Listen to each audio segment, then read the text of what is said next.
Why do we keep hanging out in these woods?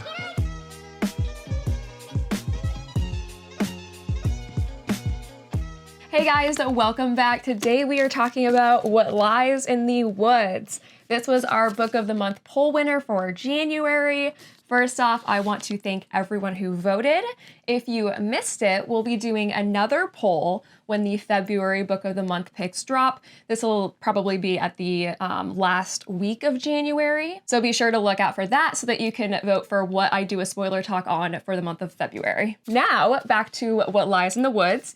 I'm going to give a general overview of the book and my thoughts, and then we'll really dig into the spoilers. So this story follows three girls who, when they were children, they would play in the woods.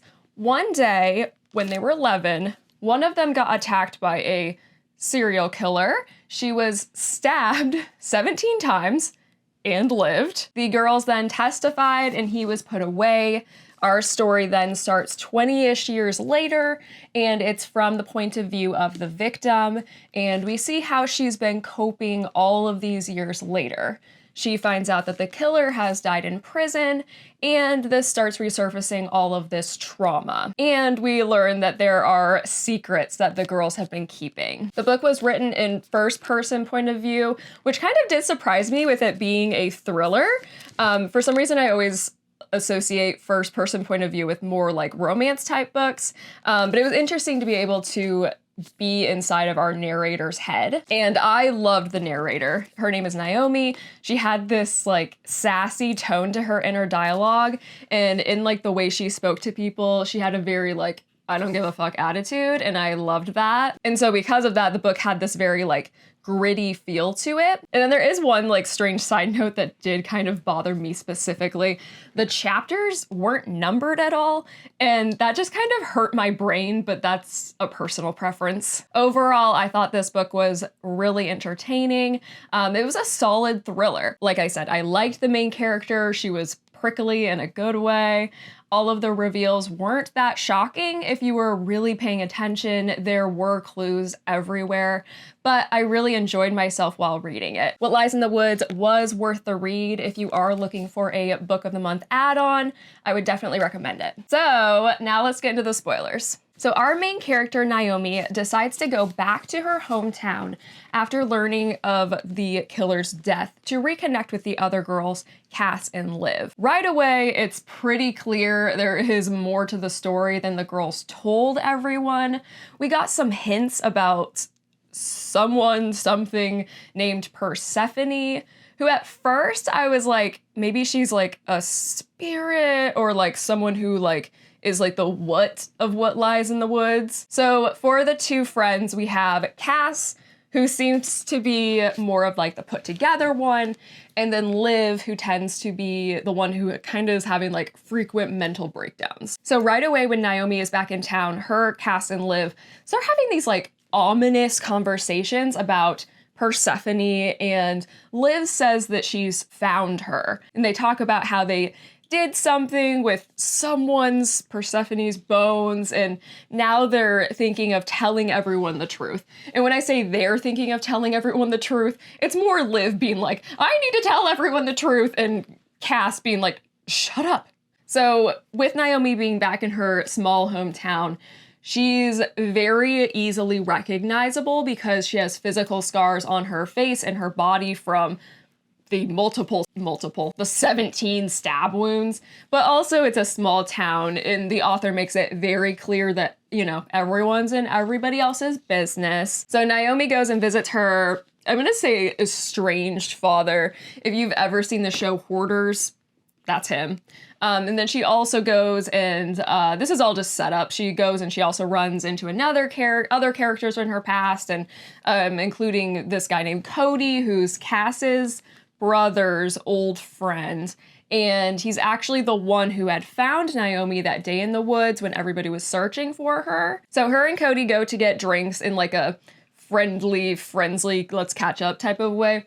And throughout the story, he does keep like just popping back up, and you can tell that he cares about Naomi and he always wanted the best for her. Also, while in town, she runs into a podcaster named Ethan, and he's in town trying to gather interviews for an episode on the Stahl, the serial killer that the girls testified against. Since now the killer has died, he's going to be doing a deep dive type episode on him. So he basically corners Naomi and just starts asking her questions. He has pieced together that out of the killer's 6 other assumed victims, and I say assumed because he was never actually tried for those murders, but it's pretty clear that he was the one that did it. They just couldn't ever get enough evidence, I suppose. And Naomi at the time didn't quite fit the killer's profile. Out of all of the other victims, they were aged like 16 to 35. They were alone when he targeted them. He lured them to his car, restrained them, sexually assaulted them, and then stabbed them to death. So none of this happened to Naomi. At the time, she was 11. She was with 2 friends in the woods. She was stabbed, but she was unrestrained and not sexually assaulted. And also having to point out that if a grown man was attacking a 11-year-old, it's pretty safe to assume that he would be able to finish the job, but she was still alive after 17 stab wounds, so that's a little like... So the podcaster is wondering, are you sure that it's this Stahl, the serial killer, who actually attacked you? And at this point in the book, we're like 50 pages in, it's pretty clear she was not attacked by this man. That was made clear really early on in the book. And even it's kind of like alluded to in the synopsis, really. So even on page like 54, she says like she didn't actually see Stahl that day. Basically, she was coerced into being like, this is the guy. Her 2 friends described a suspect to the police, and they were like, hey, that sounds like Stahl, this other guy we've been looking into. And everyone was like, yeah, because you know, like anything to solve a case. So they were just like, oh yeah, it was this guy. Let's charge him. So since barely the book has even gotten started and all of this is revealed about it clearly not being Stahl who did this to Naomi, it's like, where is this story even gonna go? So we're at the 25% mark of the story and everything is completely set up. And we start getting this like inkling for who Persephone is. So Naomi gets this strange voicemail from Liv that's panicky and basically can mean nothing good. So she goes to Liv's parents' house because she lives with her parents and her mom is like, you know, she's just out doing Liv stuff. And Naomi's like, well, I'm a little worried. So Naomi goes snooping through her room and she finds pictures from the woods and drawings that Liv has done recently of a skull. And Naomi's like, oof, I know what this is. So she collects Cass and then they go into the woods where they used to go as kids. They go into this area that they called the grotto. It's like this space under a boulder where there's enough room for them to crawl into. And inside is good old Persephone. Can you guess what she is? A human skeleton. Yeah. I was like, oh, there's just a person under here. Okay.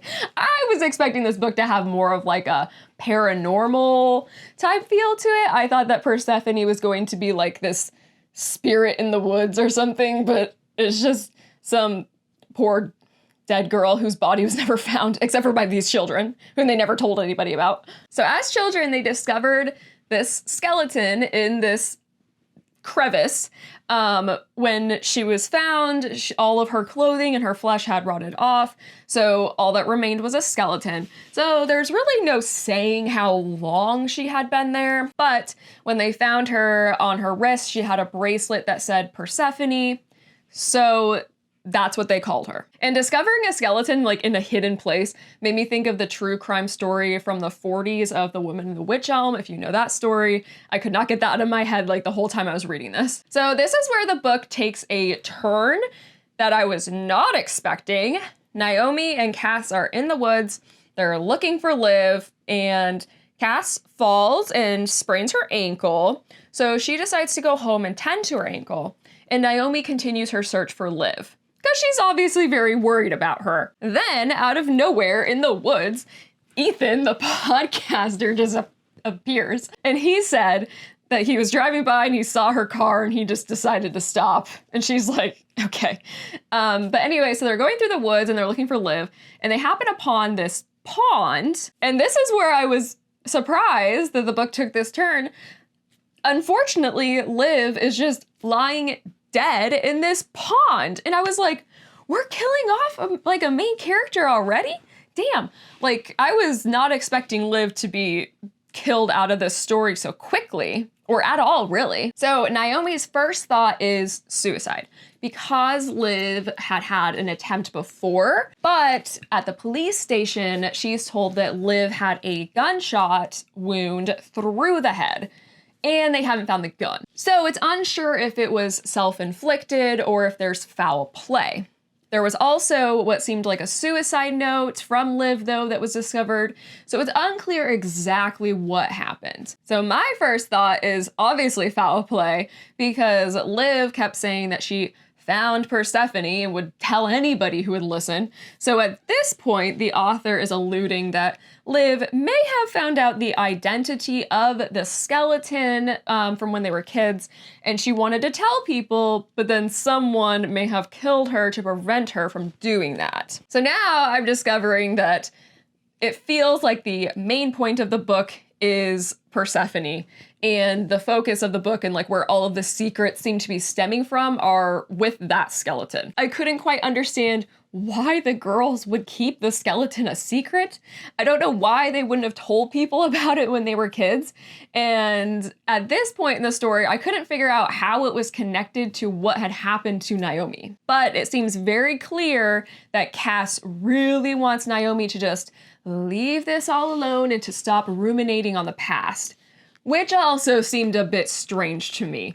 Like, Naomi is like, hey, you know, we should try and find out what Liv knew. And Cass is all, Naomi, no, promise me that you'll leave it alone. So Naomi promises, like, okay, I'll leave it alone.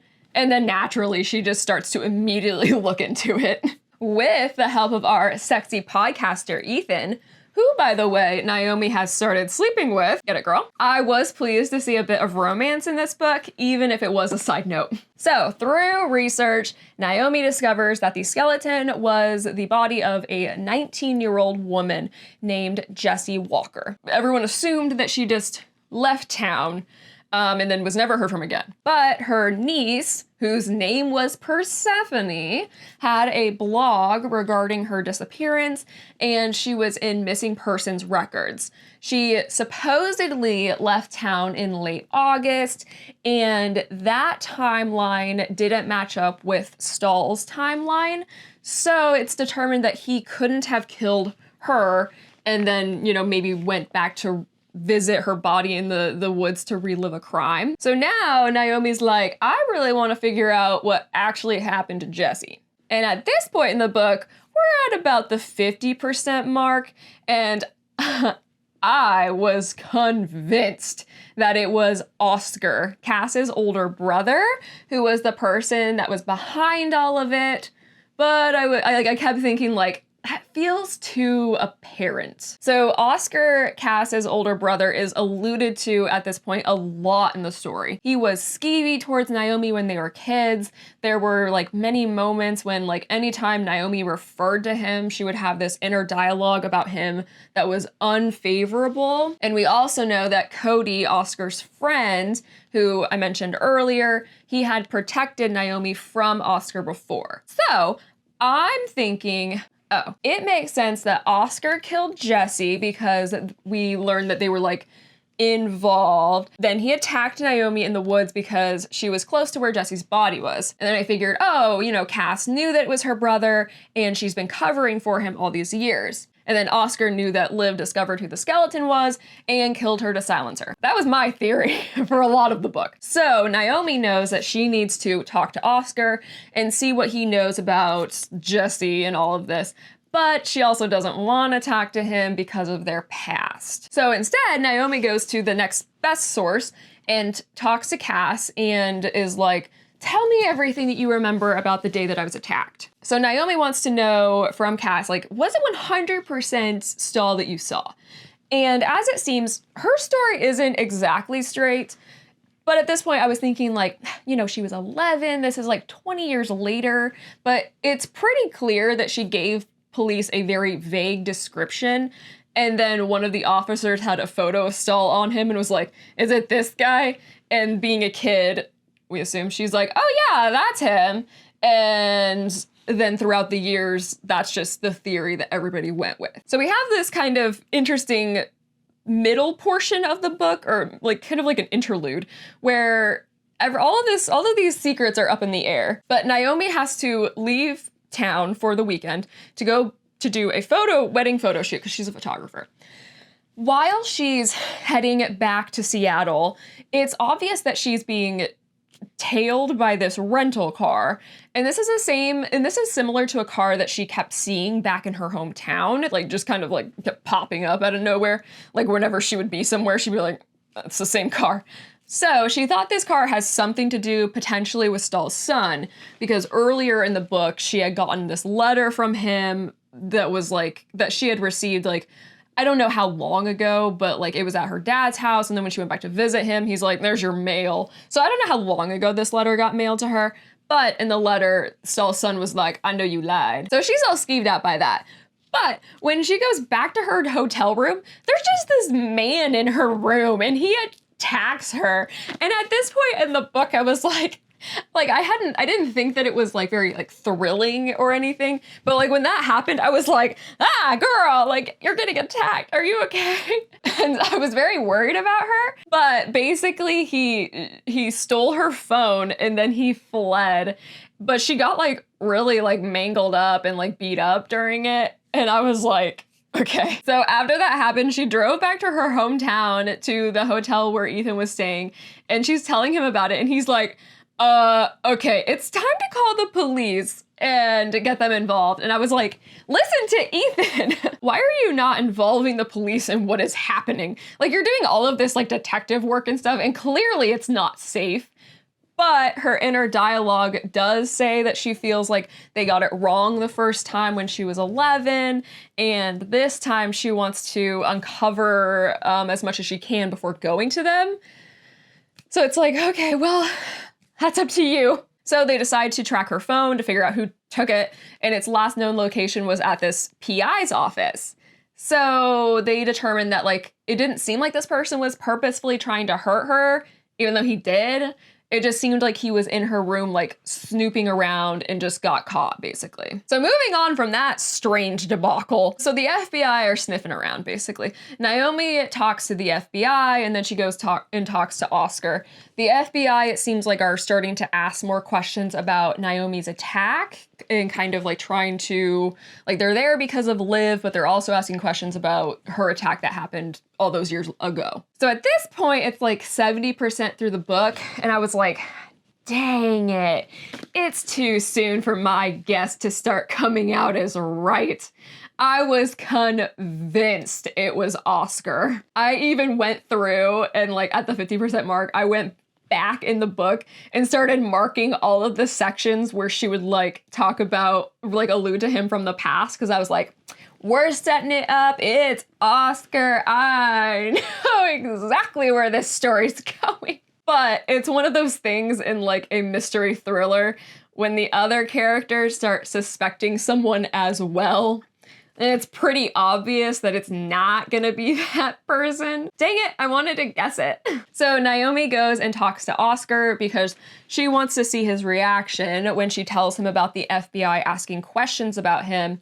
And she also brings up Jesse to him. From their interaction, it's pretty clear that yes, he's a shitty person, but he had nothing to do with this. He was very confused at her questions, and like he just didn't give off the vibe that he knew what she was talking about. Then we have a twist that I seriously didn't see coming until I read this very specific passage, and this is my most favorite like reveal of the story. So Naomi and Ethan are talking, and she's like, "You are uniquely unthreatening," I told him. "When I was in college, I was driving home one night. I saw this girl on the side of the road walking along, dragging a suitcase in the rain.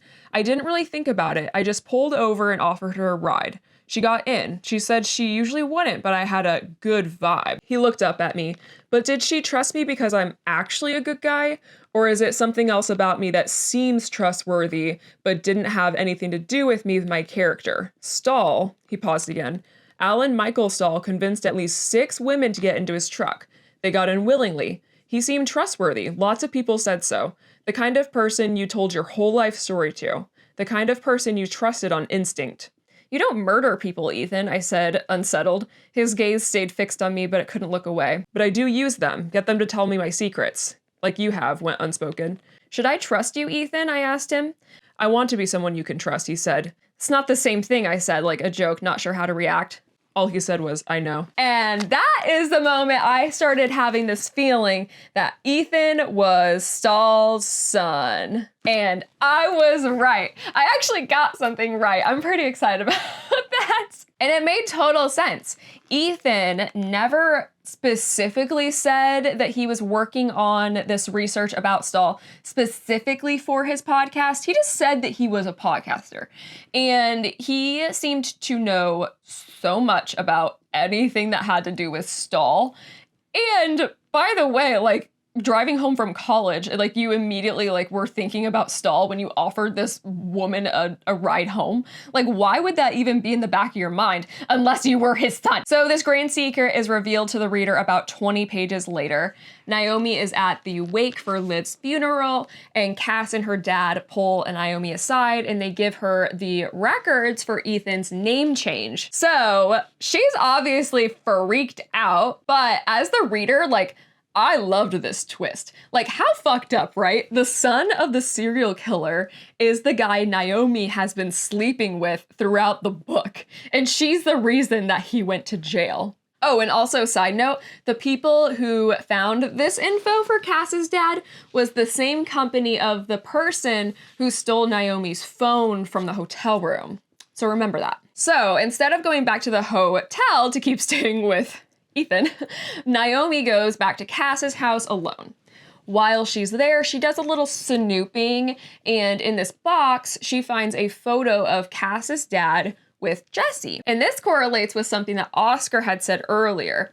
He had told Naomi that Jesse wasn't interested in him because she told everyone that she was seeing someone else. Well, surprise, surprise, that person was Oscar and Cass's dad. They were sleeping together. She was his mistress. So it's like at this point in the thriller where I feel like I just start accusing everybody as being the bad guy.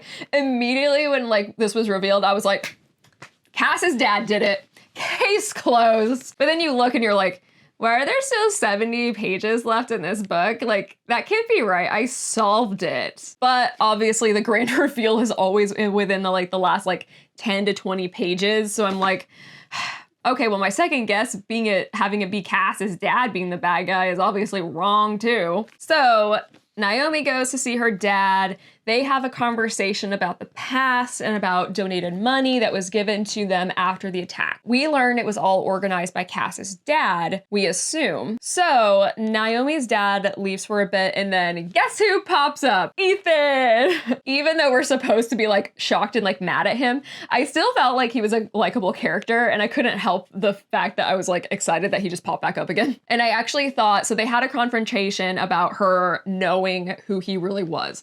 And I actually really liked this section of the book. I thought it was really well done, and I loved hearing him tell his side of the story. He reveals that he's actually grateful that Naomi sent his father to prison, and he thought that she was really brave. We learned that as a kid, he definitely knew that his dad was doing bad things, but he was too scared to say anything. And we also learned that he actually saw his dad the day that Naomi got attacked. So he knows that his dad didn't do it, and he could have told police that, but he made the decision to keep his mouth closed because his dad doesn't know that he saw him, but he decided to just not tell anybody that he actually saw his dad at home that day. But at this point, Naomi has so much going on, and she's so hurt by everything that she just doesn't want to continue anything with him. Like, she's a little skeeved out. So moving on, Naomi learns that from some of this paperwork that her dad has given her, that the donated money from when they were a kid after this all happened was organized from a trust through Liv's parents' company. So she's like, this doesn't make any sense. Why are Cass and Liv's parents so intermixed in all of this? Because growing up, Cass and Liv's parents didn't get along at all. So she decides to start from the beginning. She goes back to the woods and the grotto, into Jesse's body, which, side note, I think it's so creepy that they just keep hanging out next to the skeleton like it's no big deal. Like, I just feel like that's so fucked up. Regardless, while she's there, she happens to find one of Liv's parents' knives that's like super old looking and looks like it has dried blood on it, and it's kind of like hidden in this cavern. So Naomi decides to go to the source, and she confronts Liv's parents about that day.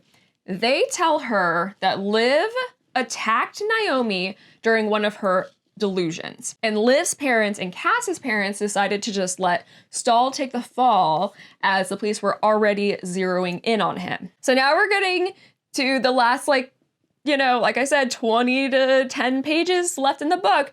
And this is when all the stuff starts to get a little shifty.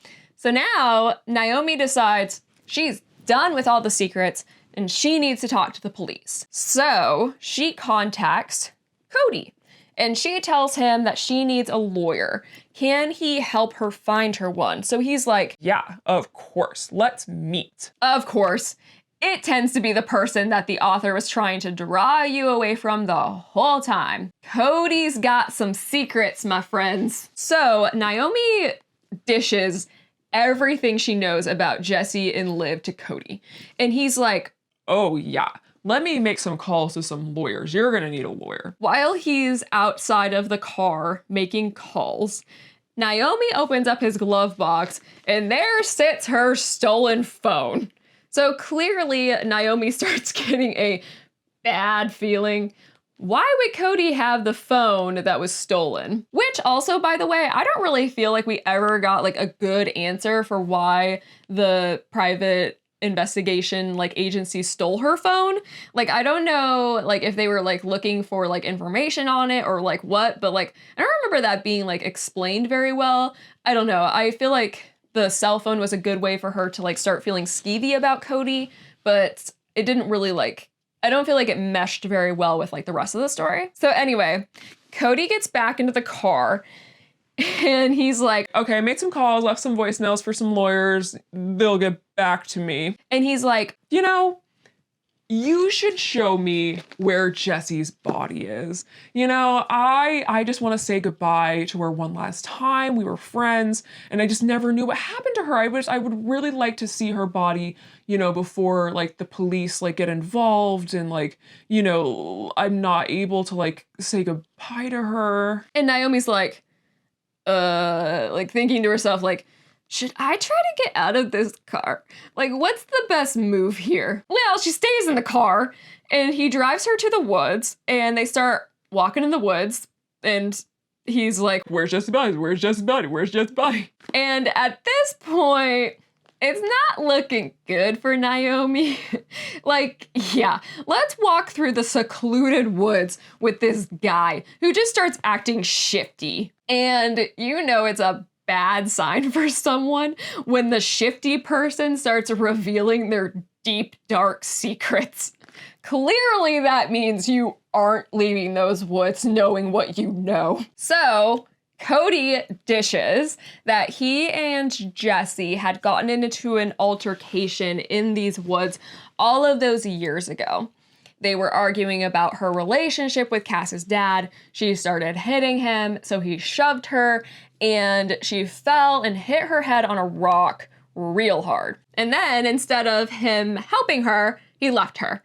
So it's assumed that she ambled about in the woods for some time until she ended up under the boulder where she succumbed to her injuries. Surprise, surprise! Cass shows up in the woods because of course she did. That's who Cody was actually on the phone with, not lawyers. But honestly, Cass always gave off these like controlling vibes in the book. And now we just learned that she's just like the little puppet master. Ever since she was a child, she knew, or she had put together the pieces of what Cody had done, because he showed up at their house afterwards freaking out and like kind of covered in blood, and told her dad everything, like basically showing up on the doorstep, I killed your mistress. And then her dad helped him like calm down and be like, well, we're not gonna tell anybody. So then we just start revealing more secrets, which makes it look even worse for Naomi's, the possibility of Naomi getting out of these woods alive, because it's like, again, we're just telling all of the secrets. And we learned that Cass convinced Liv to stab Naomi because they played like this goddess game with the skeleton that Cass created. And she basically convinced Liv that like everyone she loved was gonna die if she didn't kill Naomi, like as a sacrifice. Dude. But then Cass is like, but Liv couldn't even do that, right? She only got one stab in, and then I had to do the rest. And then, even more fucked up, Cass had told Cody what Liv knew about Jesse, and this is what drew him to kill Liv. So basically, she got her BFF killed and then planted this suicide note.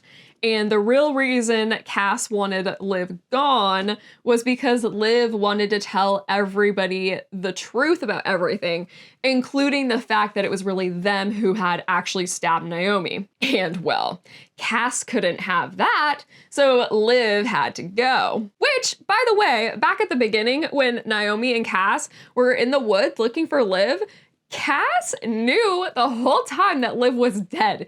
And I'm like, did she actually sprain her ankle? Or did she get out of, like, did she fake spraining her ankle to get out of finding Liv's body? Because it never really came back up again that she was walking with, like, a limp or anything. And so now that Naomi knows all of this, Naomi's gotta go. So this part was chilling to read about how cold Cass was about the fact that Naomi, her other best friend, now needed to just be offed. Like, so Cass is going to shoot her. But, you know, she talks a big game, but she wasn't actually cut out to do the dirty work. So Cody offers instead, because he's like, well, I've already killed one person, what's another? Or actually two at this point. So Cody offers to kill Naomi for Cass, and Cass is like, yeah, sounds good. And then double cross, Cody shoots Cass through the fucking throat. Wow.